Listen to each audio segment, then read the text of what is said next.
भाई हम पढ़ना तो चाहते हैं, पढ़ लिख कर बड़ा आदमी बनना चाहते हैं, लेकिन क्या करें, पढ़ने में मन ही नहीं लगता।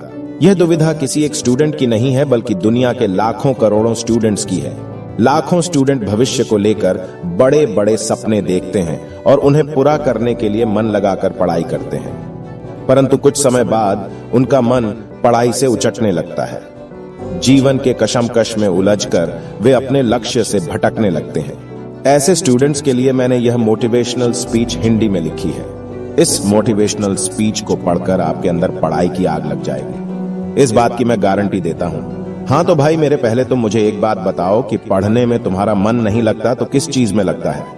बताओ बताओ, नहीं बताओगे चलो मैं ही बता देता हूं। तुम्हारा मन लगता है दोस्तों के साथ फिल्म, राजनीति और क्रिकेट के विषय में डिस्कशन करने में। तुम्हारा मन लगता है खूबसूरत तितलियों के आगे पीछे चक्कर लगाने में। तुम्हारा मन लगता है मोबाइल पर बिना मतलब टाइम पास करने में।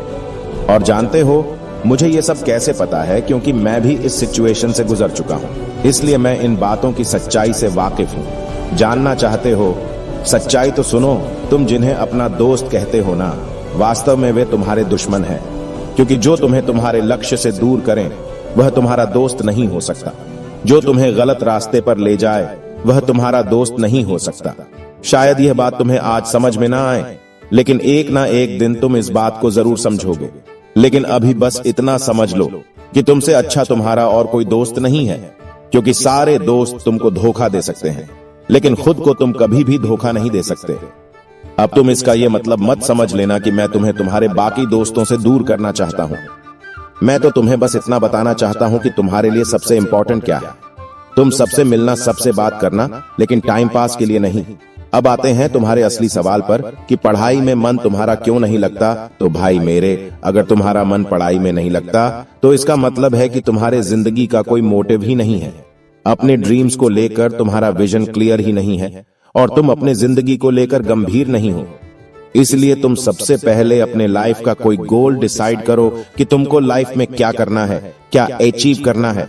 फिर उसके अकॉर्डिंग अपना प्लान बनाओ कि इस गोल को अचीव करने के लिए मुझे क्या करने की जरूरत है। तुम्हारे जीवन का लक्ष्य क्या है? तुम अपने लक्ष्य को क्यों हासिल करना चाहते हैं? और तुम्हारे लिए पढ़ना क्यों जरूरी है? और देखो कि तुम्हें क्या जवाब मिलता है। अगर तुम्हें जवाब मिले कि तुम्हारे लिए पढ़ना कोई जरूरी नहीं है, तो फिर तुम्हें टाइम वेस्ट करने की कोई जरूरत नहीं है। तुम बेहिचक पढ़ाई छोड़कर अपने माँ बाप के टुकड़ों पर पल सकते हो। लेकिन अगर तुम्हें लगता है कि तुम्हें सच में पढ़ने की जरूरत है, तो तुम्हारे लिए छोटी छोटी परेशानियां कोई मायने नहीं रखती। फिर तुम्हारी आलस, नींद, भूख और प्यास सब गायब हो जाएगी और तुम्हारे अंदर पढ़ाई की भूख जग जाएगी। फिर तुम्हें पढ़ाई के आगे और कुछ भी दिखाई नहीं देगा। इसके बाद भी अगर तुम्हारा मन पढ़ाई से भागे, तो तुम एक बार अपने जीवन के बुरे दिनों को याद करना, जब किसी ने तुम्हें छोटा समझ तुम्हारी इंसल्ट की थी, जब पैसे की कमी की वजह से तुम्हें शर्मिंदगी का सामना करना पड़ा था, जब किसी ने तुम्हें निकम्मा और गरीब समझकर छोड़ दिया था। जरा एक बार कल्पना करना कि तुम्हारे माँ बाप तुम्हारी फीस भरने के लिए क्या क्या करते हैं। आंखें बंद देखना अपने माँ बाप की आंखों के उन बुझते चिरागों को जो तुम्हारे सुनहरे भविष्य के ख्वाब देख रही हैं कि एक दिन मेरा बेटा इन आंखों के बुझते चिरागों को रोशन करेगा। और उसके बाद भी तुम्हारे अंदर स्टडी मोटिवेशन की आग ना लगे, तो समझ लेना कि तुम्हारे अंदर शर्म नाम की कोई चीज नहीं है। फिर तुम पढ़ाई लिखाई छोड़कर जो मर्जी करे सो कर लेना, मगर इतना जरूर याद रखना कि एक दिन तुम छाती पीट पीट कर रोगे कि मैं क्यों नहीं पढ़ा, क्योंकि बिना एजुकेशन के किसी भी फील्ड में सक्सेस हासिल करना मुमकिन नहीं है। क्योंकि सक्सेस की गाड़ी एजुकेशन के ब्रिज से ही होकर गुजर। तो क्या तुम नहीं चाहते कि दुनिया तुमको झुककर सलाम करें? क्या तुम नहीं चाहते कि तुम जहां खड़े हो वहां से लाइन शुरू हो? क्या तुम नहीं चाहते कि इस देश और दुनिया में तुम्हारा नाम हो? क्या तुम नहीं चाहते कि तुम्हारे माँ बाप को तुम्हारे ऊपर गर्व महसूस हो? क्या तुम नहीं चाहते कि दुनिया की सारी सुख सुविधाएं तुम्हारे कदमों में हो? अगर तुम चाहते हो, तुम मन को मारो गोली और चलो उठो, पढ़ाई करो, चलो।